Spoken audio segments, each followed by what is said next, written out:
চারিদিকে সবাই আনন্দে মেতে উঠেছে, সঙ্গে রয়েছে নানান রঙের বাহার। আর চারিদিকটা তো আলোয় ঝলমল করছে, কি তাই না? ষষ্ঠী দিনের সন্ধ্যেবেলাতে হঠাৎই দেখছি আমার ফোনের কভারটি কি এরকমই সাদামাটা থেকে যাবে? একদমই না।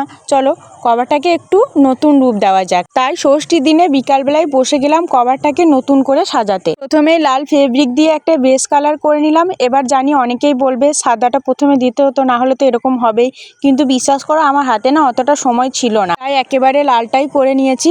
তারপর মিনিট 15 শোকানোর পর আমি আমার মতো একটা নকশা করেছি। যাই হোক, কি বলো তো, পুজো না আসছেই ভালো, মনে একটা অন্যরকম আনন্দ থাকে। দুর্গাপুজো চলে গেলেই না মনটা ভীষণ খারাপ হয়ে যায়, কিন্তু এবার দুর্গাপুজোর পরও একটা খুশির ব্যাপার আছে, মানে আমরা কোথাও ঘুরতে যাচ্ছি প্রথমবার সবাই একসাথে, তো সেটাও তোমাদের সঙ্গে শেয়ার করব। কিন্তু কোথাও ঘুরতে যাচ্ছি সেটা এখন বলবো না, আমাদের সঙ্গে তো সবটাই শেয়ার করব, কিন্তু একটুখানির অপেক্ষা, জাস্ট পুজোটা পেরিয়ে যাক, তারপরেই আমরা কিন্তু যাব। যাই হোক, এদিকে দেখছি লাল কালারটা শুকিয়ে গিয়েছে, তো কি করব না করব সেটাই ভেবে পাচ্ছিলাম না। তারপর মাঝখান থেকে একটা লম্বা মতো দাগ টেনে নিলাম। এদিকে ডান দিকে একটা নকশা করব আর বাঁ দিকটা একটু ফাঁকাই রাখবো। নতুনত্বর মধ্যেই এটা করছি, জানি না কেমন হয়েছে।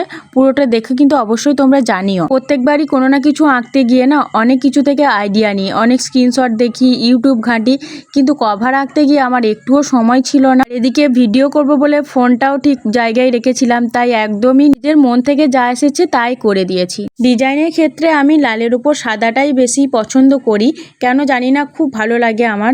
আর জানো তো, কালারটা বেশ ফুটে উঠেছে দেখছি। সত্যি বলতে এত তাড়াহুড়োর মধ্যে করেছি যে অন্য কিছু ডিজাইন আমার মাথাতেও আসে নাই, আর ভাবতেও আমার সময় ছিল না, কারণ বানাচ্ছিলাম তো ষষ্ঠীর দিন সন্ধ্যাবেলায়। এরপর আমার বাড়ির টুকিটাকি কাজকর্ম ছিল, আবার মেহেন্দিও পড়তে হতো। যাই হোক, শেষমেশ আমার মেহেন্দিটা কিন্তু পড়া হয়নি, বুনিকে শুধুমাত্র একটু তাড়াতাড়ির উপর করে দিয়েছিলাম, কিন্তু খুব একটা ভালো করেও মন দিয়ে করতে পারিনি, কারণ তারপর রান্নাবান্না, খাওয়া দাওয়া সব কিছুই সামলাতে হয়েছে আমাকে। কাল সকালে তো সপ্তমী, ফোনের কভারটা আর করা হবে না, হয়তো মেহেন্দিটা আমি নিজেও নিতে পারবো, তো সেই ভেবে কভারটাই আগে করে নিয়েছি। যাই হোক, ডান দিকের কলকাটা কমপ্লিট করে আমি এটা কি করব না ভেবে একটু ডট ডট দিয়ে দিয়েছিলাম, আর ছোট মতো একটা কলকা মাঝে এঁকে দিয়েছি। কেমন লেগেছে ডিজাইনটা অবশ্যই কিন্তু তোমরা জানাবে। বিকাল থেকে শুরু করে আমি কিন্তু সন্ধ্যের মধ্যেই সবটা কমপ্লিট করে নিয়েছিলাম। হয়েছিল এটাই চরম ব্যাপার, আমি তো বুঝতেই পারিনি যে সন্ধ্যের মধ্যে সবটা পুরোটা শুকিয়ে যাবে আর একদম রেডি হয়ে যাবে কভারটা। তো এই যে ফাইনাল লুক, কেমন লাগছে অবশ্যই তোমরা জানিও। আর তোমরা পুজোতে সবাই খুব ভালো করে আনন্দ করে কাটাও। টাটা।